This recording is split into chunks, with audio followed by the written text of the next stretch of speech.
গোপাল পাঠার চরিত্রে যে তোমার বেঙ্গল ফাইলস, কেমন রাতটা কেমন কাটছিল? না, বিষয়টা হয়েছিল প্রথমত তো এটা হ্যাপেন্ড বাই ফ্লুক আর কি, ফ্লুক বলবো না, অ্যাকচুয়ালি আমার একটা অডিশন দেওয়ার কথা ছিল গোপাল পাঠার চরিত্রেই। দ্যাট ইজ ভেরি রেয়ার যে আমি একদিন পুরো ফাঁকা পেয়েছি, বাড়িতে বসে আছি, এবং তারপর আমি স্ক্রিপ্টটা দেখেছি, আমি করেই পাঠাই, যেরকম আমি বললাম না শুনতে, আমি তো মানে নাটাই যেন আসে আর কি, আগে মানে যেন না বলে আর কি, মানে ভেরি হ্যাপি অ্যাবাউট দ্যাট। তো আমি ভাবলাম যে করেই পাঠাই তাহলে, এবং এতটাই সময় ছিল যে আমি 3খানা ভেরিয়েশন করে পাঠিয়েছি, হ্যাঁ, যে 3টে আলাদা আলাদা ভেরিয়েশন করে পাঠিয়েছি বিবেক অগ্নিহোত্রী স্যারকে, তার টিমকে আর কি বেসিক্যালি। তারপরের দিন সকালবেলায় দেখছি তার ছেলে মানান ফোন করেছে। এবার আমি ভাবছি হয়তো আবার চেঞ্জেস দেয়, যেরকম সেরকম চেঞ্জেস দেবে। বলছে brother it was so good, Vivek sir বলে দিয়েছে যে তুমি ক্যারেক্টারটা করবে। এইবার আমি ঘেটে গেছি, ওই বললি না যে মানে নাটা না হলেই ঘেটেছি, লোকেরা না হলে ঘেটে যায়, না হলো আমার হ্যাঁ হলে ঘেটে যায়।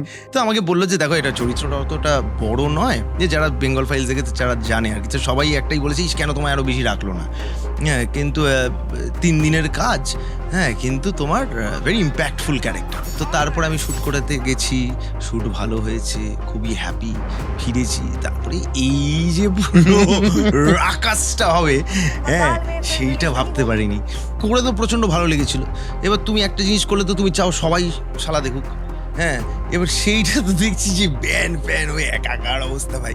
আর আমি বলছি যে আমার ভাগ্যটা ভাই এরকম কেন, হ্যাঁ, মানে একটা বাইরে ছবি করলাম, মানুষজন, আরে ডু ইউ নো, একদিন সকালবেলা হঠাৎ করে ফোন, সেই সময় এবার আমি দেখছি এ কে কলিং, ঠিক আছে, এ কে ট্রু কলারে আসছে, বলছি এ কে, আর তখন ওই একটা ব্যাপার চলছে, আর মানে ভগবান ঠাকুর, হ্যাঁ হ্যালো, হ্যাঁ, তখন বলছে যে দোস্ত বহুত বড়িয়া কাম কি, ভালো এই রিসানা গলাটা চেনা চেনা লাগে, অনুপম খের, হ্যাঁ হ্যাঁ, অনুপম, আমার নাম্বার সেভ করা, পাঠানগরের ছেলে, তার ফোনে অনুপম খের ফোন করেছি, এর থেকে বড় কি পেতে পারি আমি, হ্যাঁ। তো বলছে যে আমি কালকে রাত্রিবেলা, বাংলায় বলছি আর কি আমি, বলছে যে রাত্রিবেলা আমি কালকে ছবিটা দেখলাম অডিয়েন্সের সঙ্গে, তোমার সিনে এত হাততালি পড়েছে, এবং আমি অবভিয়াসলি দেখেছি যে রিলগুলো ভাইরাল হয়েছিল, সব হাততালি শুনতে পাচ্ছি, এবং তুমি এত ভালো অভিনয় করেছো। তো তারপর আমি অ্যাকচুয়ালি বললাম যে আমার আর দর্শনার কমন ফ্যাক্টর উনি, কারণ মেট্রো ইন্দিনও তো দর্শনা ডটার ইন ল হয়েছিল, হ্যাঁ, তো আমি সেটাও বললাম। তো বললো যে হ্যাঁ প্লিজ বম্বে এলে দেখা করো, ওই কি ভালো অ্যাক্টর তুমি, এটা ভাবতে পেরেছি কোনো দিন অনুপম খের ফোন করবে, আমার ফোনে এখনো সেভ, আমি দেখাবো ক্যামেরা কেটে গেলে, হ্যাঁ। তো এই জিনিসগুলোও হচ্ছিল।